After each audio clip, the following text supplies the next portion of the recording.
How to create a safe training environment, especially for women and children. In that video, we will talk about the correct environment, use of language, pedagogic methods, and consent on how to create a safe environment. In one of my previous videos, I have talked about the problem in Brazilian Jiu-Jitsu and other martial arts that there are too many people who are criminals and or abusers and enable that kind of stuff. And people have come to me and asked what I'm doing personally against that and what can we do against that even. So here's that video. First of all, make no mistake, I'm no modern woke pushover. So many people have accused me of that. Oh, you will create weak children, blah, blah, blah. Unbeknownst to them, I'm literally a professional martial artist. I've been fighting professional MMA since 2006. I've been brought up on a Swiss mountain farm, walked to school like 1.5 miles, 200 meters down in height difference from the mountain down, all winter, all year. I've worked as a bouncer, as a security professional for many years, and I've been teaching martial arts since many years. So to me, violence can absolutely be a solution. That's correct. But there are many measures that we can do to make our environment safer. I believe it's quite the opposite. If you are very capable of violence, there is no need to be aggressive all the time and to show off that kind of things. Like you can pet a lion if he likes to, you can pet a pit bull if he likes you. They are not going around like Chihuahua barking all day. Just to set that straight. When I was younger and I was training in MMA gyms, many of them, they were dirty. The language was dirty, the people were dirty, they were criminals. It was an incredibly manly space, and I liked that as a teenager, and I don't reject that altogether. I've trained with Hells Angels and Albanian people and all kinds of stuff, and we had staph infection like every other month, and we had ringworm and stuff like that because nobody ever cared to clean the mat, and it was glorious.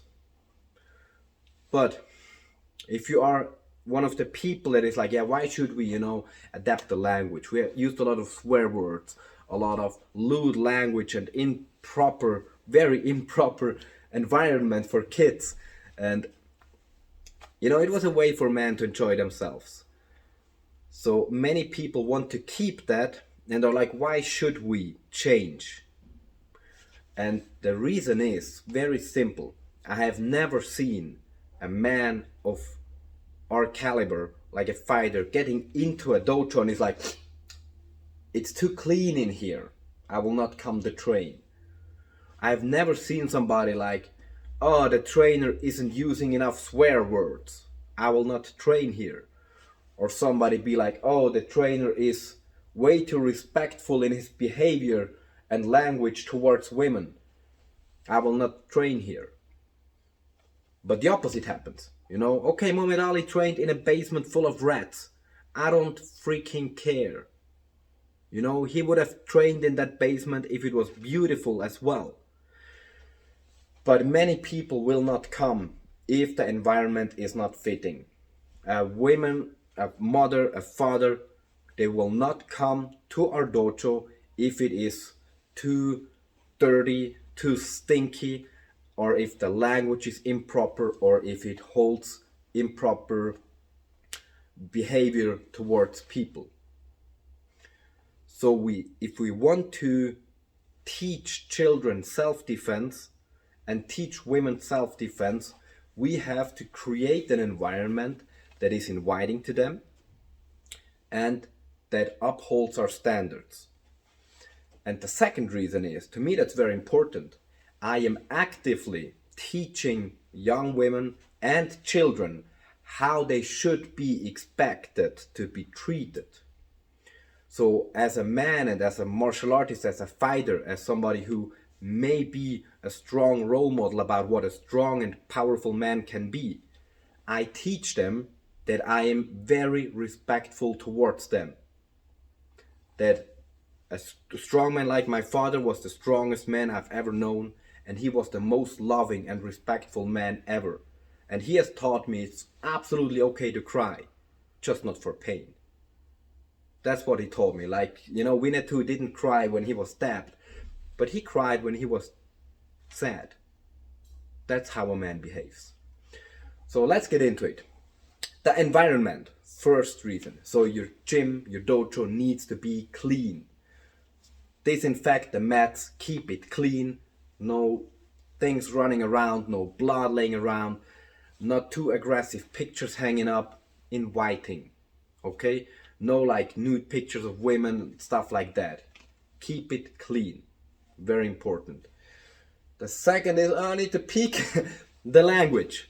So I don't swear in training. I don't use bad words because I think I should be able to express myself, like now in a foreign language, express myself without the use of strong language and of swear words.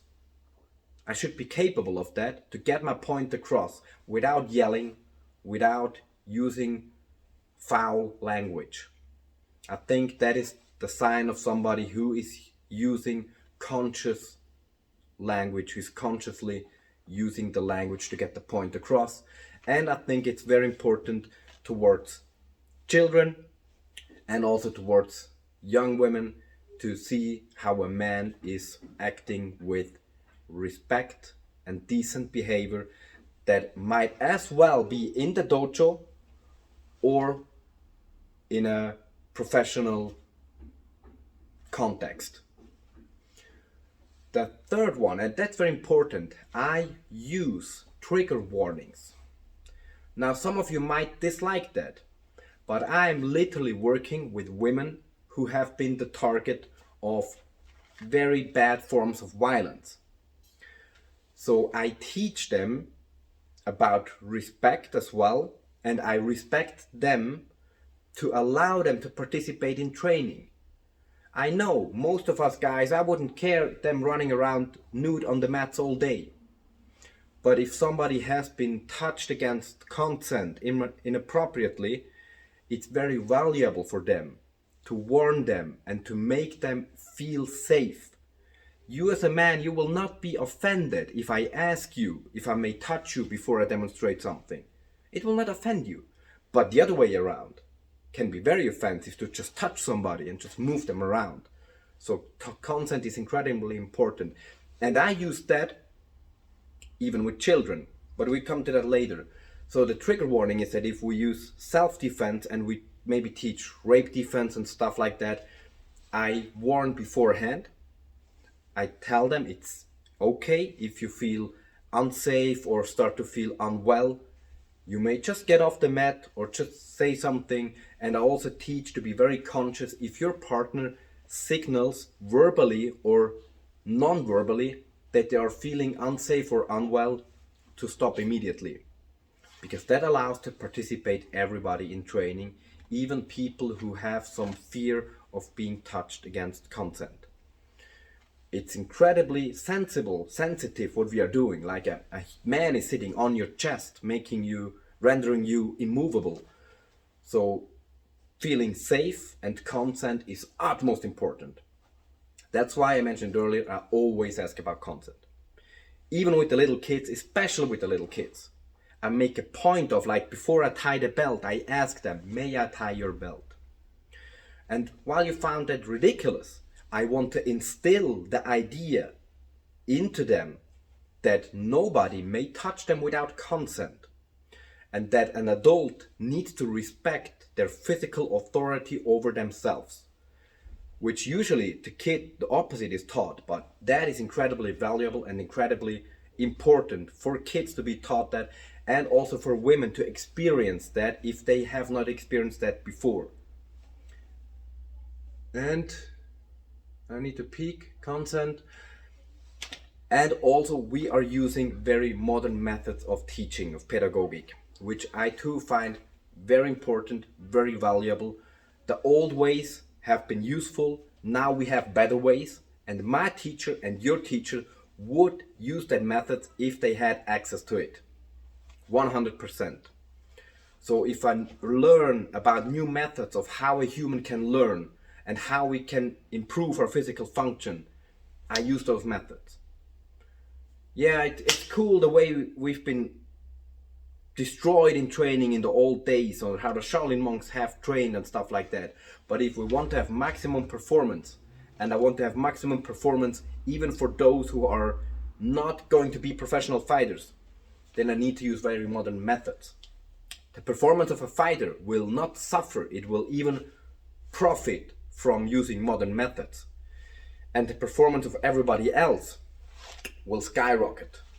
Okay, because beating people with a stick might work for people like me. I've been beaten with a stick and stuff like that in training. It worked for me. But I've seen people leave left and right. And when I was a teenager, I was like, ha ha ha, they are weak. I'm strong. And that's true. But why should weak people get out of training? They need it the most.